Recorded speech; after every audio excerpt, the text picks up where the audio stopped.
আসসালামু আলাইকুম। রুকসানাস রান্নাঘরে সবাইকে স্বাগতম জানাচ্ছি। যে যেখান থেকে আমার আজকের ভিডিওটি দেখছেন, আশা করছি সবাই অনেক ভালো আছেন। আজকে আপনাদের সাথে শেয়ার করব রমজানি স্পেশাল মুচমুচে আলুর পেঁয়াজু।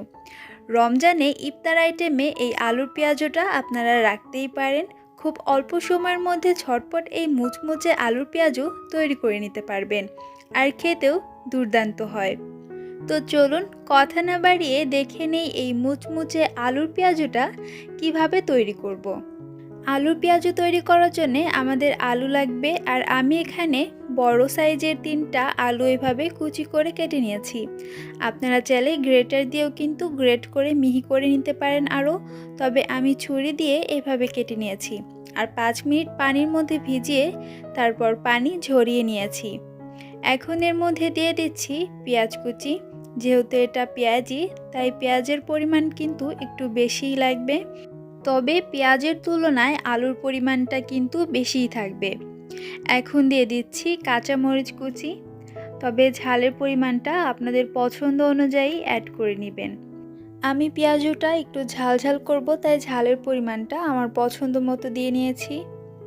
এখন দিয়ে দিচ্ছি রসুন কুচি, তবে আপনারা চাইলে এখানে রসুন পেস্ট করেও দিতে পারেন, তবে আমি এখানে রসুন কুচিটাই ব্যবহার করছি।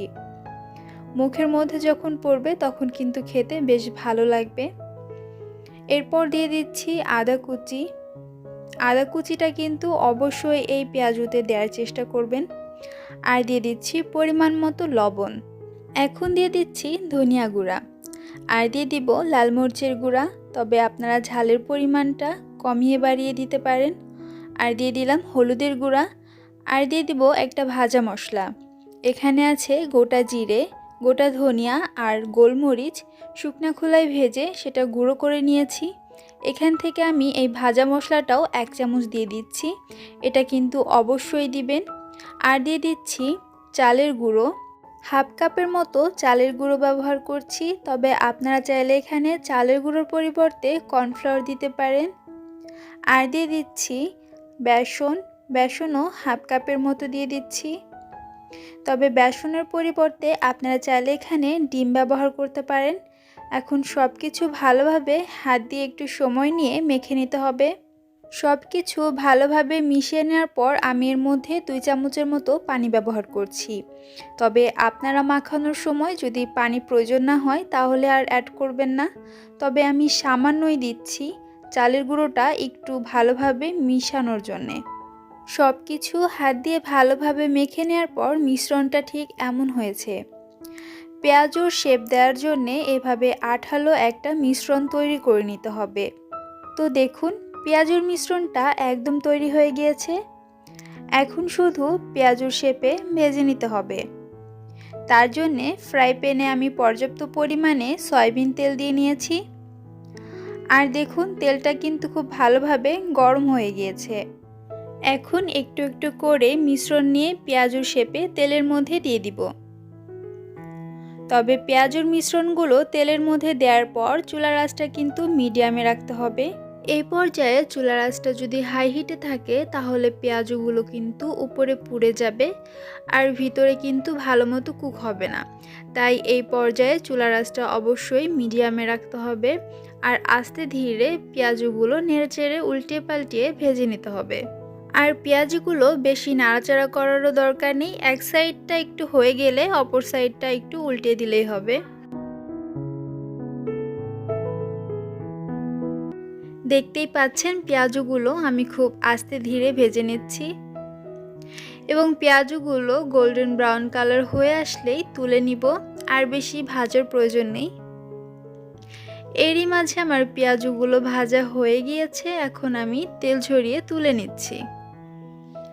আর দেখুন পেঁয়াজগুলো কি সুন্দর কালার এসেছে, আর খুবই ক্রিস্পি হয়েছে। খুব ভালোভাবে তেল ঝরিয়ে আমি তুলে নিচ্ছি। আর পেঁয়াজগুলো তেল থেকে তুলে টিস্যুর উপরে রাখবেন, তাহলে পেঁয়াজের সাথে যে এক্সট্রা তেলটা থাকবে সেটা কিন্তু টিস্যুতে টেনে নেবে। একইভাবে আমি বাকি পেঁয়াজগুলো তেলের মধ্যে দিয়ে ভেজে নিব। পেঁয়াজগুলো দেওয়ার সময় চুলার আঁচটা হাইতে রাখবেন, তাহলে দেখবেন পেঁয়াজের মধ্যে তেল ভরে থাকবে না। কিন্তু পেঁয়াজগুলো দেওয়া শেষ হয়ে গেলে তখন কিন্তু চুলার আঁচটা মিডিয়ামে রাখতে হবে। এক সাইড একটু হয়ে যাওয়ার পর অপর সাইডটা উল্টিয়ে দিব।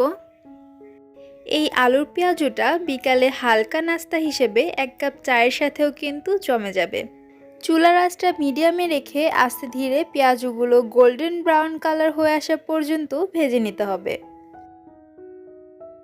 পেঁয়াজগুলো ভাজা হয়ে গিয়েছে, এখন তেল থেকে ঝরিয়ে তুলে নিচ্ছি। আপনারাও রেসিপিটি ফলো করে বাসায় ঝটপট বানিয়ে ফেলুন। দেখলেন তো কত সহজে ঝটপট মুচমুচে আলুর পেঁয়াজি তৈরি করে নিলাম। আপনারাও ইফতার আইটেমে এই মজাদার পেঁয়াজুটা রাখতে পারেন, বা এমনি সময় বিকেলে নাস্তা হিসেবেও 1 কাপ চায়ের সাথে কিন্তু এই পেঁয়াজুটা তৈরি করে নিতে পারেন। আশা করছি বাসার সবাই খুব পছন্দ করবে। গরম গরম এই আলুর পেঁয়াজুটা খেতে দুর্দান্ত লাগে। আশা করছি আমার আজকের রেসিপি আপনাদের সবার কাছে খুব ভালো লেগেছে।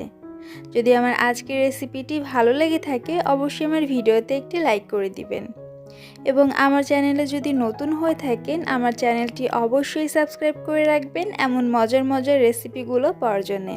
তো চলুন আপনাদেরকে একটা পেঁয়াজু ভেঙে দেখাচ্ছি যে ভেতরটা কেমন হয়েছে। চালের গুঁড়ি ব্যবহার করার কারণে পেঁয়াজুটা অনেক বেশি ক্রিস্পি হয়েছে এবং ভেতরটা খুবই সফট হয়েছে আর উপরটা অনেক বেশি ক্রিস্পি হয়েছে।